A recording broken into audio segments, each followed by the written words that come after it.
gəlmisiniz doktor. İlk öncə istəyərdim, belə deyək, birinci başlayaq peşənizdən. Afaq xanım, çox təşəkkür edirəm dəvətinizə görə. Sizi bilirsiniz ki, çox sevirəm.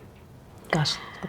Peşəm haqqında deyim, mən doktor Hamısayeva, Kəlbəcərdə doğulmuşam, boya başa çatmışam. Uzun illər Kəlbəcər həsrəti ilə bugünkü günə qədər gəlib çatmışam. Kəlbəcərdə 1 nömrəli orta məktəbi bitirmişəm. Daha sonra 1994-cü ildə daxil olmuşam Azərbaycan Dövlət Tibb Universitetinə. 2000-ci ildə isə Azərbaycan Dövlət Tibb Universitetini bitirmişəm. Və müalicə profilaktika fakültəsini bitirmişəm. İlkin olaraq yəni bir həkim terapevt kimi fəaliyyətə başlamışam. Həm dövlət xəstəxanasında, həm özəl xəstəxanalarda çalışmışam. Və eyni zamanda da qeyd edim ki, o vaxt artıq Kəlbəcər yox idi. Tibb Universitetinə artıq biz qaçqın kimi mən daxil olmuşdum. Tələbəliyimdə elə qaçqın köçkün həyatı ilə başlayıb. Məcburi köçkün. Bəli, məcburi köçkün və şükürlər olsun ki, bugün Azərbaycanda məcburi köçkün və qaçqın yoxdur. Azad Kəlbəcər, azad Qarabağımız bugün bizi daha çox işlər görməyə vadar etdi. Və ona görə də bugün sizlə suallarınıza cavab verməyə, ətraflı cavab verməyə çalışacağam. İnşallah. Kəlbəcər demişkən, Kəlbəcərdə böyümək necə idi? Kəlbəcəri necə xatırlayırsınız? Uşaqlığınızı, o dönəminiz var idi, instituta daxil olana qədərki dövr. Necə xatırlayırsınız?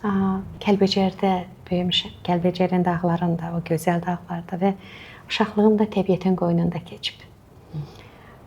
Orada hər bulağın, hər demək, hər daşın, hər belə təbiətə aid olan hər gözəlliyin özünün adı var. Hər nəfəsin özünün adı var, hər çiçəyin öz adı var, hər bulağın öz adı var, hər daşın, hər yarpağın öz adı var.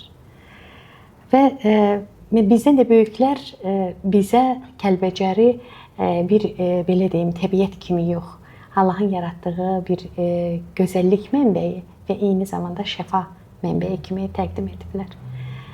Və qeyd edim ki, mənim doğulduğum ailədə elə şəfa ailəsi olubdu.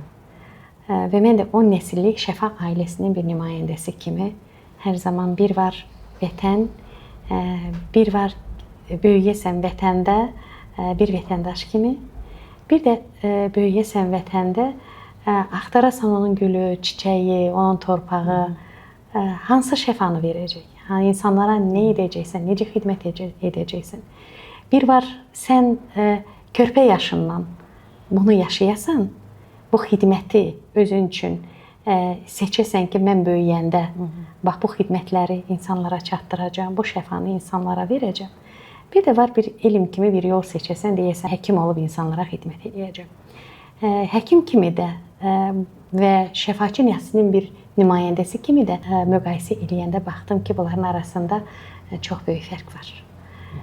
Gərək ki, insan sevdiyi peşəsinə gələn zaman o peşəyə xidmət etməyi bacarsın.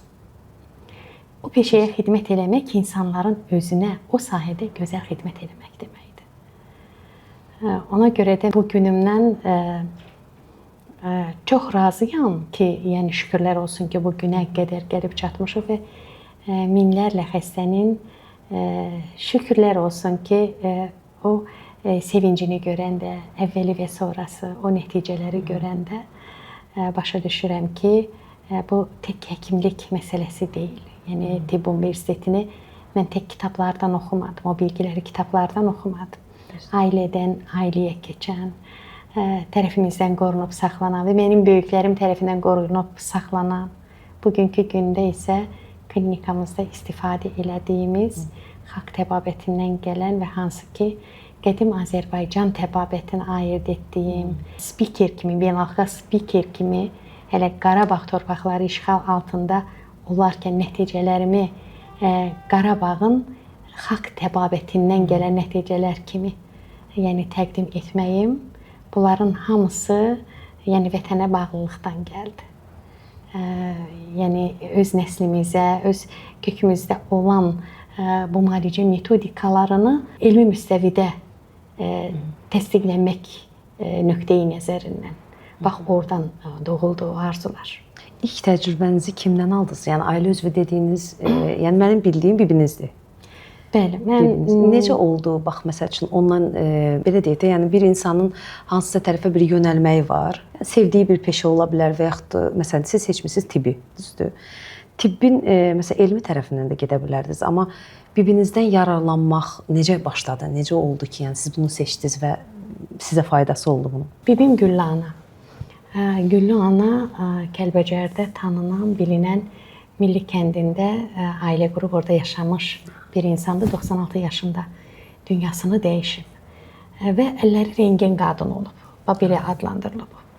Yəni toxunduğu insanlara problemlərini əlləri ilə çözən o vaxtı məsələn sonsuzluqla mamaça deyirlər, hadıq deyirlər, belə müəyyən adlar Türkiyə çarə bilicisi olubdu. Əlbəttə ki, mən tibb universitetini oxuyanda da mənim qrup yoldaşlarımla da danışanda həmişə düşünürdüm və danışırdım onlarla.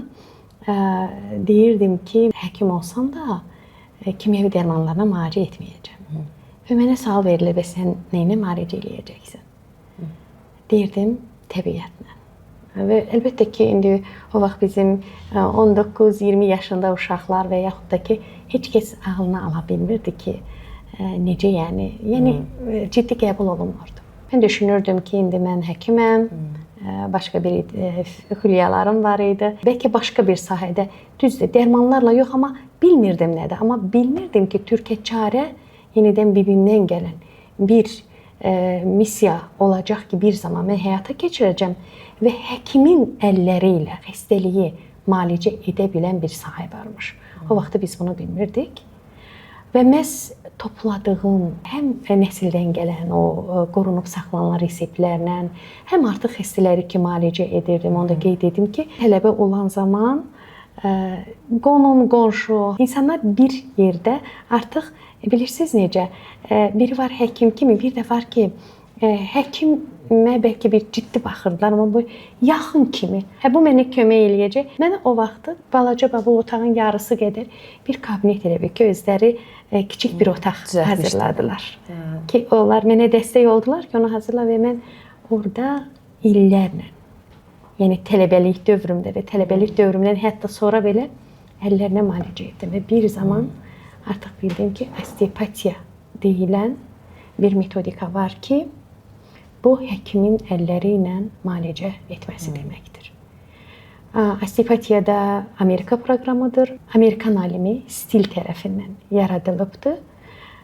Deməli, cərrah, Amerikan cərrahı ömrünün sonlarına yaxın cərrah olubdur. Əlindəki alətləri kənara qoyub, deyib insan əlləri ilə müalicə edə bilər. Doktor, həkim əlləri ilə müalicə edə bilər. Məhz mənə bu arzu ilə artıq mənə bir qapılar açıldı. Maraqlandım ki, harda əlləri ilə müalicə edə bilən həkimlər var. Bir var Türkiyə çarə, bir də əlləri ilə müalicə edən həkimlər var. O artıq mənim maraq dairəmə çevrildi. O mənim hədəfimə çevrildi. Və beləliklə, yetər ki sən istə, yetər ki sən xidmət etməyi istə, insanlara yaxşılıq eləməyi istə, Allah mütləq ki bir qapı açacaq və Allah o qapını mənə açdı. Maşallah. Doktor, ilk təcrübəniz yadınızdadır? Yəni ilk uğurunuz da demək olar. Məsəl üçün kiminsə üzərində, yəni özünüz bilmədən o deyirsiniz, məsəl üçün deyirdilər mənə ki, əlini çək, məsəl üçün şəfadır ya nədirsə. O insanların arasında ilk təcrübəniz və ilk uğurunuz hansı ki sizi təəccübləndirib? Yadınızdadır o adam? Əslində çox idi o vaxta qədər ki, tələbəlik dövründə uğurlarım çox idi. Yəni o qonum, qonşu gəlirdi, yenə deyirəm, əlimdən gələni eləyirdim, amma bir dəfə bir pasiyentim, Emin adında bir oğlan, yəni hal-hazırda qeyri-spesifik yaralı kolitlə gəlmişdi. Yəni oğlan bizə daxil olanda buradan onu salamlayıram. O indi həyatında deyir, həyata məni anam gətirdi, amma siz mənim ikinci anamsınız deyir. Müəyyən bir vaxt biz görüşməsək də və buradan onu salamlayıram. Bəzən olur ki, onun WhatsApp yəni statuslarında görürəm və çox sağlam bir insan kimi görürəm. Məni çox sevindirir o həqiqətən. Qeyri-spesifik yaralı kolit. Gündə 20-30 dəfə qan ishalı. Yəni anası ilə gəlmişdi və elə bir vəziyyətdə həm dayısı, həm anası ilə gəlmişdi. O da Qarabağ bölgələrindən birindən idi. Və ona deyilmişdi ki, bunun yalnız bir dənə kimyəvi dərman qəbul eləməlidir. O kimyəvi dərmanı qəbul edə yenə də eyni problemi yaşayırdı. O mənə gəldi, bir həftə müddətində biz bibimlə mənə, o necə deyirlər, öyrəndiyim, əlbəttə ki, bir tələbə idim o vaxtı. Tələbə idim. Ailədə gördüyümüz. Amma ki, hansı ki bilirdim ki, bunların köməyi var. Çünki biz artıq 3-cü kursdan yuxarı biz farmakologiyanı keçmişdik. İstifadə etdiyim dərmanları bilirdim ki, dərman maddələrinə aiddir. Bir düşünülmədən etdiyim bir şey deyildi. Yəni baxırdım ki, götürdüyüm dərman, istifadə etdiyim otlar hamısı Vidal kitab var idi. Oradan oxuyurdu. Rusiyanın gözəl bir kitabı idi. Baxırdım, araşdırırdım, belə tərkiblərinə baxırdım ki, aha bu dərman bitkilərinə aiddir. Yəni onun orada dozaları olur, onun orada tərkibləri olur, onun heç bir görürsən kimyəvi tərkibi. Yəni araşdıraraq oradan vasitələr hazırladım və oğlana verdim.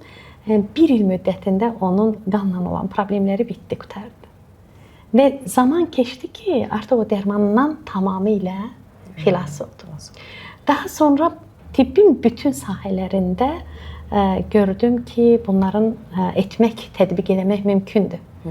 Xəstəliklərin çoxunda bunlara mümkündür. Yadımda qalan həmin o oğlandır, amma davamlı olaraq çox oldu. Yəni kardiologiyada məsələn pasient var idi.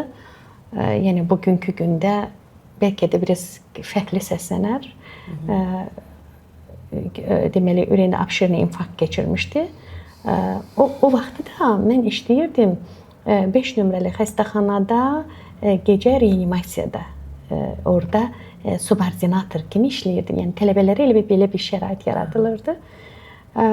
Mən orada yenə də baxırdım ki, artıq orada müalicə alırdı və yenə də düşünürdüm ki, müalicə edəcəm. Nəsə, hansısa bir otlarla, hansısa bir yardımçı.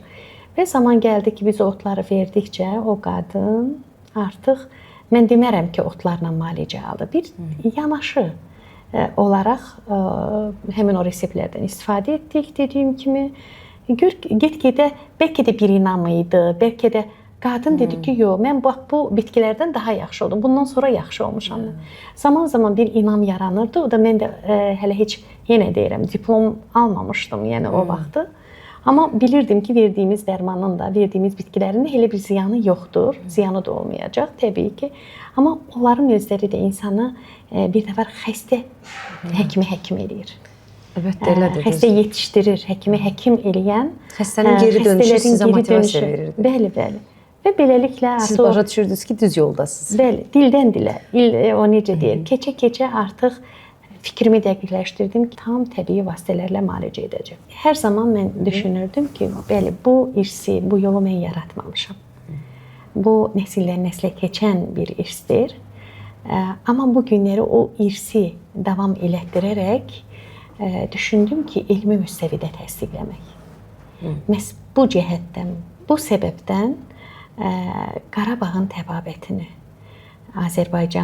qədim Azərbaycanın təbabətini elmi müstəvidə təsdiqləməkdən ötürü 1-ci tibb universitetini bitirəndən sonra Azərbaycanda ikinci dəfə Sankt-Peterburg Meçenkov adına institutun tibb universitetində nəzdində olan deməli osteopatiya və inteqrativ təbabət institutuna daxil oldum. Orada yalnız həkimlər oxuyur, amma qanuni şəkildə oxuyurlar. Onlar artıq Səhiyyə Nazirliyi tərəfindən təsdiq olunmuş kafedrada artıq mən dərs keçdim, institutda dərs keçdim. Və o institutu oxuyan zaman mən gördüm ki, həkim əlləri ilə insanlara yardım eləyir. Mənə müraciət edən xəstələr gəlirdilər, deyirlər məsələn, mənim belim ağrıyır, mənim qolum ağrıyır, məndə məsələn, mən müəyyən bir müalicələr aldım, amma yenə də kömək olmadı. Tez-tez qarşılaşırdıq. Məhz başa düşdüm ki, osteopatiya elminin fəlsəfəsi ilə Azərbaycanın qədim Azərbaycan təbabətinin ortaq sintezləri var. Ortaq bir necə deyim, biri-birinə toxunan tərəfləri var. Çox yaxınlığı var. Çox yaxınlığı var və ona görə də osteopatiyanın elmini oxuyandan sonra gördüm ki, mən yanılmamışam. Nə yaxşı ki, mən gəldim osteopatiyaya. Nə yaxşı ki, həkim kimi artıq həkimin xəstələri əlləri ilə müalicə eləməsi kimi bir metodika varmış. Artıq o dünya metodikasına, artıq o dünya belə deyim, beynəlxalq təhsilə mən artıq bu beynəlxalq təhsil artıq mənə öz töhfəsini vermiş oldu və mən oranın diplomunu aldım və aldığım, oxuduğum, deməli, təhsil aldığım qrupa 55-ci qrupa mən daxil oldum 2022-ci ildə. Orada yəni həkimlər idi oxuyan, amma sonra artıq 3-cü kursdan başqa bir qrupa keçdim, Nokos qrupası. Burada ilk Rusiyada da elə ilk olaraq bu qrup açılmışdı və o qrupda təhsil alan insanlar professorlar idi. Rusiya Federasiyasının tibb universitetlərinin müəllimləri idi. 22 nəfər onlar idi. Bir nəfər tək Azərbaycanlı mən idim ki, həmin qrupun məzunu olduq bir yerdə və o da mənim həyatımda bir dönüş oldu və bu gün də fəxr edirəm ki, şərəf duyuram ki, elə bir qrupda, elə bir professorlarla çiyin-çiyinə o insanlarla, o mühitdə oxumaq, o xəstəliyi, o insanlarla müalicə eləmək, xəstəlikləri çox fərqlənir başqa yerdə. Mühit, həkimi mühit yetişdirir. Düzdür. Həkimi gördüyü xəstələr və bir də ki, o danışıqlar ki, yüksək səviyyədə ki, sən danışırsan, o vəziyyəti araşdıra bilirsən, professorlar səviyyəsinə, yəni artıq onda bilirsən ki, sən hansı səviyyəyə qadirsən. Doktor, son vaxtlar sosial şəbəkədə ən çox da sizin belə deyək də çox yayılıb videolarınız, hansında ki, məsəl üçün xaricdən gələnlər də var, qulağında problem olan, eşitməsində problem olan və xeyrini tapan insanlar. Onunla bağlı biraz məlumat verə bilərsiniz. Bu ümumiyyətlə osteopatiya belə bir elmdir ki, insan bədəninə tam vahid şəklində baxır. Osteopatiya insan bədənini orqana bölmür. Göz, qulaq, ürək, damarlar, sinir vahid qəbul edir. Həkim, osteopat əlləri ilə toxunur və aldığı o təhsil üzrə texnikalar var ki, həmin texnikalarla və dinləmə qabiliyyətinə görə xəstədə ayırd edir. Həkim, osteopat nə edir? Dinləyir. İnsan, özünüz də bilirsiniz, dinləyə bilən insan həmişə öz, necə deyirlər, məqsədinə çatır. Həkim nə edir? Həkim osteopat dinləyir, dinləməlidir, dinləməyi bacarmalıdır. Dinləməyi bacaran insanı da dinləmək var, bir də var bədəni dinləyəsən, bir də var xəstəliyi dinləyəsən, bir də var xəstəliyi dinləməyi bacarasan. Və beləliklə, osteopatiya belədir ki, 3 qrupa bölünür. Kranial osteopatiya, yəni baş, beyin, sinirlər. Visceral osteopatiya, daxili orqanlar və bir də struktural osteopatiya, yəni ki, əl, ayaq və quruluşun osteopatiyası ən vacib olanı budur. Bizim öyrəndiklərimiz budur. Hansı ki, bu qulaqla bağlı olan məsələ var. Bu struktura aid deyil, struktural osteopatiya aid deyil. Visceral və kranial osteopatiyanın birgə vəhdətindən yaranan bir elmdir.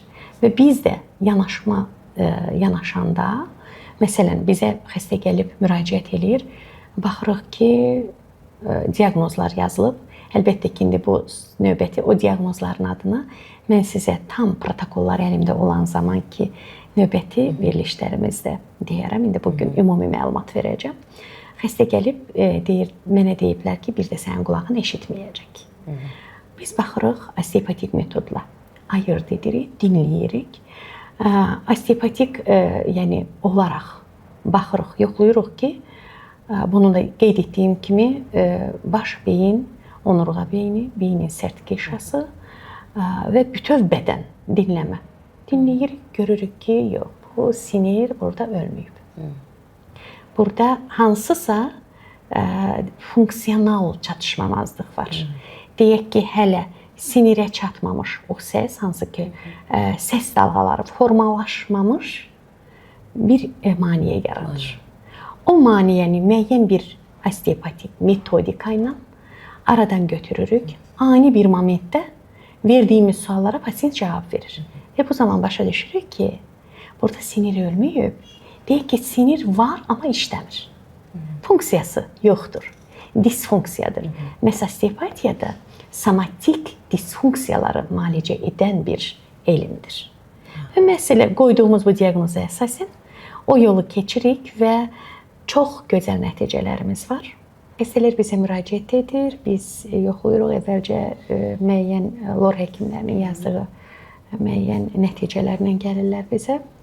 Biz müalicəmizi aparırıq. İlkin olaraq klinik dəyərləndirmə olur. Klinik dəyərləndirmədə artıq xəstələr eşidir. Bir var eşidən, eşitməyən. Əgər pasiyenti qəbul ediriksə, əgər biz osteopatik meyarlarla, osteopatik diaqnozları təsdiq edə biliriksə ki, bəli, bu disfunksiyadır, o zaman bəli, biz o xəstəni götürürük və müalicə edə bilirik. Və bu zaman audiometriyada da dəyişikliklər olur. Yəni, bu çox böyük işdir. Amma böyük işdir və dərin işdir və geniş söhbətdir. Bu növbəti postlarımızda bunu daha dəqiq, tək mən deyil, bir neçə həkimlərlə, yəni inşallah ki, biz bunu danışacağıq. Yenilikdir, bu tipdə böyük bir yenilikdir. Və belə deyim, bugün çox ayrı-ayrı ölkələrdən, xaricdən olan həm osteopatların, həm onun biomexanikasında dayanan başqa bir məqam var. Həm stomatoloqların, həm lor həkimlərinin, həm sinirlə məşğul olan hansı ki, nevroloqların marağındadır. Xüsusən osteopatların qeyd etdiyim kimi marağındadır. Və bu inşallah ki, bizə növbəti danışıqlarımızda, növbəti görüşlərimizdə daha geniş, ayrıca olaraq bir dənə elə həmin biz ayırarıq, ancaq qulaqla bağlı məsələyə, eşitməklə bağlı problemlərə. Onda geniş sizə izahatlar verəcəm. Və doğrudan da hətta akademik təbabətdə belə hələ müalicəsi mümkün olmayan elə nəticələr var ki, nəticə göstərməyən nəticələr var ki, biz onu ala bilirik. Və bu Azərbaycan adınadır. Əlbəttə. Qədim Azərbaycan təbabət adınadır. Bu tək mənim adımla bağlı deyil. Qədim Azərbaycan təbabətinin adı ilə bağlıdır. Və bir nur kimi bir ildən, 2 ildən sonra daha yüksək deməli zirvələrdə səslənəcək. İnşallah. Mən müraciət edən xəstələrin sırasında analizləri gətirirlər, analizlər normal idi. Deyirlər ki, məsələn, analizlərim normaldır. Heç bir ağrım, heç bir analizdə problemim yoxdur, amma ağrı məni sakit buraxmır. Yəni, nədən keçirəm? O zaman biz artıq yenə də həm qədim Azərbaycan təbabətini, həm osteopatiyanın fəlsəfəsini üzləşdiririk, yanaşdırırıq və baxırıq ki, doğrudan da iş burada orqanda deyil. İş o həm orqanda, həm insanın emosiyasında, həm insanın düşüncələrində və ruhunda və onların vəziyyətindədir problem. Başqa bir sözlə biomexanikasındadır. Və bunu müalicə etmək elə osteopatiya metodikası ilə müalicə etmək deməkdir.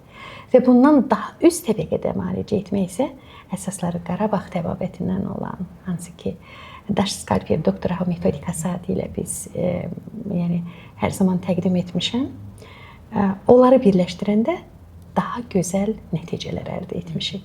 Və məhz mənim fərqli bir müalicə metodikamda ilə daşlarla Qarabağın qədim təbabətinə aid olan, nəsildən nəslə keçən, ailədən ailəyə keçən, heç bir kitablarda öyrədilməyən, yalnız dildən dilə, əldən ələ keçən həmin müalicə metodikalarıdır ki, osteopatiya elmi ilə birləşdirmişəm. Şifahi elm deyək də. Bəli, şifahi elm, amma necə xalq təbabəti, xalq təbabətindən başqa məsələn o mahnılar, xalq mahnıları necə dildən dilə keçir? Bu da belə dildən dilə, əldən ələ keçə-keçə böyük bir təbabət olması, amma bugünkü gündə mən artıq onun kitabını da ilk Azərbaycan ekraniyel osteopatiyanı tərcümə etmişəm və növbəti dəfə o kitabı da gətirəcəm. Yəni ilkin danışığımız oldu bu. Daşları da müəyyən bir daşlar var ki, onları da sizə təqdim edəcəm, baxasınız. Siz klinikada da olanda bir siz baxarsınız, çəkərsiniz, görün necə gözəl bir işlər var. Yəni fərqli bir işlərimiz var. Dünyada analoq olmayan işlər var. Və bu doğrudan da aldığım nəticələrə istinad edib qürur duyuram. Doktor, çox sağ olun gəldiyiniz üçün. Təşəkkür edirəm. Sizin gördüyünüz işlər çoxdur, genişdir. Biz onu 1 saata, 2 saata sığdıra bilmərik. Təbii ki, biz yenə sizlə görüşəcəyik inşallah.